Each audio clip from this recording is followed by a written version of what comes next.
దేవుని పరిశుద్ధ నామమునకు మహిమ కలుగును గాక. క్రీస్తునందు ప్రియ దేవుని బిడ్డలారా, ప్రభు అయిన యేసు క్రీస్తు పరిశుద్ధ నామములో మీ అందరికీ ఈ ఉదయకాల శుభములు తెలియచేయచ్చు ఉన్నాను. ఈ దినమంతయు మీకు మీ కుటుంబానికి దీవెనకరముగాను ఆశీర్వాదకరముగాను దేవుడు అనుగ్రహించాలని మీ కొరకై ప్రార్థిస్తూ ఉన్నాను. నేటి దినము కొరకు ఏర్పాటు చేయబడిన దేవుని వాక్యము కీర్తనల గ్రంథం 27వ సంకీర్తన 5వ వచనం. ఆపత్కాలమున ఆయన తన పర్ణశాలలో నన్ను దాచును, తన గుడారపు మాటున నన్ను దాచును, ఆశ్రయ దుర్గము మీద ఆయన నన్ను ఎక్కించును. ప్రియులారా, నేటి దినము కొరకు ఏర్పాటు చేయబడిన ధ్యానాంశము గుడారము, టెబర్నకల్. ప్రియులారా, ఇజ్రాయేలు ప్రజలు తమ అరణ్య యాత్రలో వారి హృదయాలను అన్య దేవుళ్ళ వైపు మళ్లించారు. అప్పుడు దేవుడు సీనాయి కొండపై తన్ను తాను ప్రత్యక్షపరుచుకొని తాను పొందవలసిన ఆరాధనంతటినీ తానే స్వీకరించాడు. ప్రియులారా, ఇజ్రాయేలీయులు విభాగింపబడిన ఆరాధన వారు కలిగి ఉండాలని దేవుడు ఖండితముగా చెప్పాడు. కనుక దేవునితో క్రమపద్ధతిలో ఉండే ఆత్మీయ సహవాసము కట్టబడుట కొరకు దేవుని ఆజ్ఞ మేరకు ఒక మందిరం, ఆలయం కట్టాలని మోషేకు ఆజ్ఞాపించాడు. అది పరలోక పరిశుద్ధ స్థలము యొక్క ప్రతిరూపం. యెహోవా తేజస్సుతో ఆ మందిరం నింపబడుతుంది.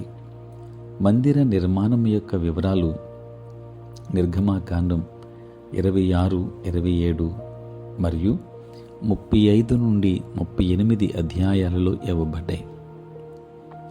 ప్రియులారా, మందిరం ఒక తెర ద్వారా వేరు చేయబడింది. ముందు భాగాన్ని పరిశుద్ధ స్థలము అని, లోపలి భాగాన్ని అతి పరిశుద్ధ స్థలమని పిలుస్తారు. నూతన ఇజ్రాయేలులమైన మనకు అటువంటి మందిరం ఇక లేదు. అయితే దేవుడు తన కృపలో మన హృదయాన్ని ఆయన మందిరముగా రూపుదిద్దాడు. ప్రభు అయిన యేసు మనుష్యులు నిర్మించే ఆలయాలు నివసించడు గాని పరిశుద్ధ జీవితాన్ని జీవించే విశ్వాసి హృదయములో నివసిస్తాడు. ప్రియులారా, అంత గొప్ప సర్వశక్తిమంతుని మన దేహమనే మందిరములో మోయడం ఎంత ధన్యకరమో అని అప్పుడప్పుడు తలుచుకుంటూ మనం ఆశ్చర్యపోవాలి. ప్రియులారా, అప్పుడప్పుడు మాత్రమే కాదు, ప్రతి దినము కూడా అట్లాంటి సర్వశక్తిమంతుని మన హృదయము అనేటువంటి మందిరములో మోయడం అది మనకు ధన్యకరం అని సంతోషిస్తూ ఉండాలి. దేవుని బిడ్డలారా, మనం పరిపూర్ణ పరిశుద్ధత కలిగి ఉండాలి. మరియు దినమంతా ఆయనకు స్తుతియాగం అర్పిస్తూ ఉండాలి. అప్పుడే మన జీవితము సంతోషకరమైన, ఆనందకరమైన రీతిగా ఉంటుంది. కనుక ప్రభువును మన హృదయములోనికి చేర్చుకుందాం. మన హృదయాన్ని ప్రభువుకు గుడారముగా, మందిరముగా నిర్మిందాం. దేవుని ఆశీర్వాదాలు పొందుకుందాం. దేవుడు మిమ్మును మీ కుటుంబాన్ని దీవించునుగాక. ప్రార్థన. పరిశుద్ధుడైన తండ్రి, ప్రేమ కలిగిన ప్రభువా, మీ పరిశుద్ధ నామమునకై వందనాలు, స్తోత్రాలు చెల్లిస్తున్నాం నాయన.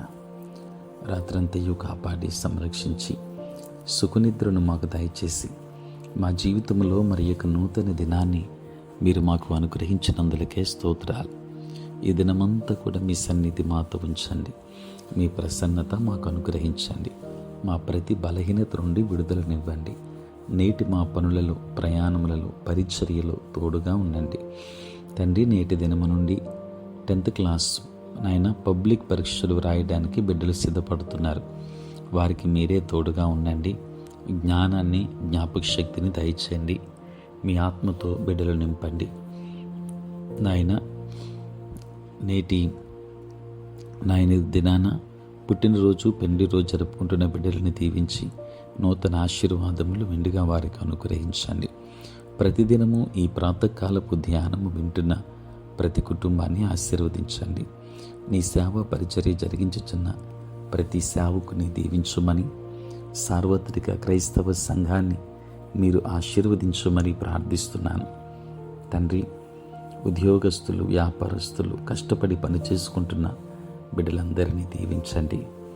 ఆయన వారికి మీరు తోడుగా ఉండండి. ఏ కుటుంబంలో ఏ అవసరత ఉందో, ఎవరి హృదయంలో ఏ అక్కర ఉన్నదో సమస్తము ఎరిగిన దేవుడు కనుక ఆయన బిడ్డలకు మేలుకరమైన ఆశీర్వాదకరమైన రీతిగా నీ కార్యములు జరిగించమని, తోడై ఉండమని యేసు నామములో ప్రార్థించి వేడుకొనుచున్నాము తండ్రి. ఆమేన్. తండ్రి, కుమార, పరిశుద్ధాత్మ త్రియేక దేవుని దీవెన సదా మీకు తోడై ఉండును గాక. ఆమేన్.